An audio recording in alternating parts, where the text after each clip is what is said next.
भुषुंड की जन्म कथा में महादेव जी तथा मार्तकाओं का वर्णन। भुषुंड बोला, मुनिवर वशिष्ठ जी, इस जगत में देवादिदेव महादेव समस्त स्वर्गवासी देवताओं में श्रेष्ठ हैं। ब्रह्मा आदि देवता भी उनकी अभिवंदना करते हैं। उनके शरीर के वामार्ध में सौंदर्यशालिनी भगवती पार्वती विराजमान रहती हैं। उन महादेव जी के मस्तक पर गंगा रूपी पुष्पमाला सुशोभित है, जो हिम के हार की भांति धवल तथा लहरी रूपी पुष्प गुच्छों से गुथी हुई है। उस माला ने ही उनकी जटाजूट को आवेष्टित कर रखा है। क्षीर सागर से जिसकी उत्पत्ति हुई है तथा जिससे अमृत के झरने झरते रहते हैं, वे शोभाशाली चंद्रमा उनके ललाट में स्थित है।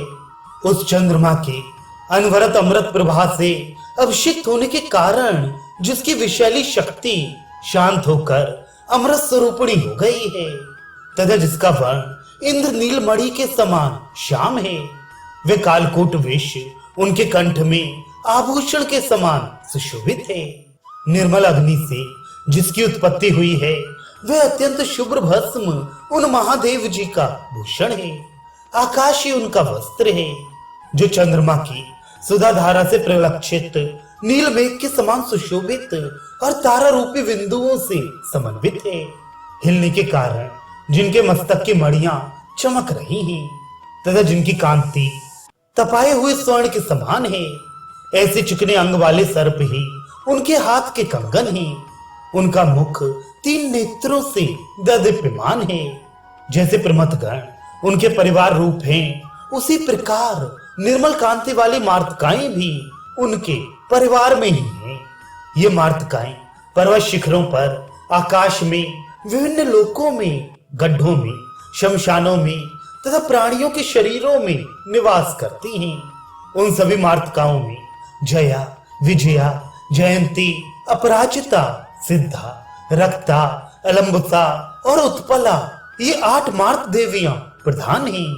शेष माताएं इन्हीं 8 का अनुगमन करती हैं।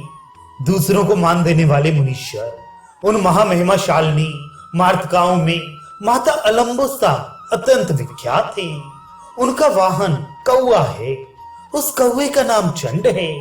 वे इंद्रनील पर्वत के समान नीला है तथा उसके ठोर की हड्डी वज्र के समान कठोर है। एक समय की बात है, भयंकर चेष्टा वाली तथा अष्ट सिद्धियों से संपन्न वे सभी मार्तकाएं किसी कारणवश आकाश में इकट्ठी हुई। वहां उन सबका एक महोत्सव हुआ, जो नाच गान आदि से अत्यंत मनोहर था। उस उत्सव में ब्राह्मी देवी के रथ में जुतने वाली उनकी दासी हंसियां और अलंबुसा देवी का वाहन चंड नामक कौआ, ये सभी आकाश प्रदेश में एकत्र होकर नृत्य करने लगे। इस प्रकार साथ साथ नाचने के कारण वे वायस 7 कुल हंसियों का वल्लभ हो गया। फिर तो उसने क्रमशः प्रत्येक हंसी के साथ रमण किया, जिससे वे ब्राह्मी शक्ति के रथ की हंसियां गर्भवती हो गईं। मुनीश्वर तब उन हंसियों ने ब्राह्मी देवी से अपना वृत्तांत यथार्थ रूप से कह सुनाया। इस पर ब्राह्मी देवी ने कहा, पुत्रियों, इस समय तुम लोग गर्भवती हो गई हो, इसलिए मेरा रथ वहन करने में समर्थ नहीं हो। अतः अब तुम लोग स्वेच्छानुसार विचरण करो। इस प्रकार ब्राह्मी देवी दया परवश हो गर्भ के कारण अलसाई हुई उन हंसियों से ऐसा कहकर सुखपूर्वक निर्विकल्प समाधि में स्थित हो गईं। तदनंतर समय आने पर उन हंसियों ने 21 अंडे दिए। मुनि, इस प्रकार उन अंडों में से हम लोग 21 भाई चंड के पुत्र के रूप में कौवे की योनि में उत्पन्न हुए। धीरे धीरे हम बड़े हुए, हमारे पर निकल आए और हम आकाश में उड़ने योग्य भी हो गए। जब भगवती ब्राह्मी समाधि से विरत हुई, तब हम लोगों ने अपनी माता हंसियों के साथ उन देवी की चिरकाल तक भली भांति आराधना की। तदनंतर उपयुक्त समय आने पर कृपा परवश हुई भगवती ब्राह्मी ने हम लोगों पर ऐसा अनुग्रह किया, जिसके फलस्वरूप हम लोग जीवन मुक्त होकर स्थित हैं। जब हम लोगों का मन पूर्णतया शांत हो गया, तब ऐसी धारणा हुई कि अब एकांत प्रदेश में चलकर ध्यान समाधि में स्थित रहना चाहिए। ऐसा निश्चय करके हम लोग अपने पिताजी के पास विंध्य प्रदेश में गए। वहां पहुंचने पर पिताजी ने हम लोगों का आलिंगन किया। तत्पश्चात हम लोगों ने अलंबुसा देवी का पूजन किया, जिससे उन देवी ने हम लोगों को कृपा दृष्टि से देखा। फिर तो हम लोग समाहित चित्त होकर वहीं रहने लगे। तब पिता चंड ने पूछा, पुत्र, क्या तुम लोग इस जगत जाल से, जो अनंत वासना रूपी तंतुओं से गुथा हुआ है, मुक्त हो चुके हो? यदि नहीं तो हम इन वत्सला भगवती अलंबुसा से प्रार्थना करें, जिससे तुम लोग ज्ञान में पारंगत हो जाओगे। कौओं ने कहा, पिताजी, ब्राह्मी देवी की कृपा से हम लोगों को ज्ञेय तत्व का पूर्ण ज्ञान प्राप्त हो चुका है, किंतु अब हमें एकांतवास के लिए किसी उत्तम स्थान की अभिलाषा है। चंड ने कहा, पुत्र, मेरु नामक एक अत्यंत ऊंचा पर्वत है, जो रत्न समूहों का आधार और देवताओं का आश्रय स्थान है। उसके पृष्ठभाग में एक महान कल्प वृक्ष है, जो नाना प्रकार के प्राणियों से समावृत है। उसके दाहिने तने पर एक शाखा है, जिसमें स्वर्ण सदृश पीले रंग के चमकीले पल्लव लगे हैं, और वे रत्न तुल्य घने पुष्प गुच्छों से तथा चंद्रबिंब की तरह प्रकाशमान फलों से सुशोभित है।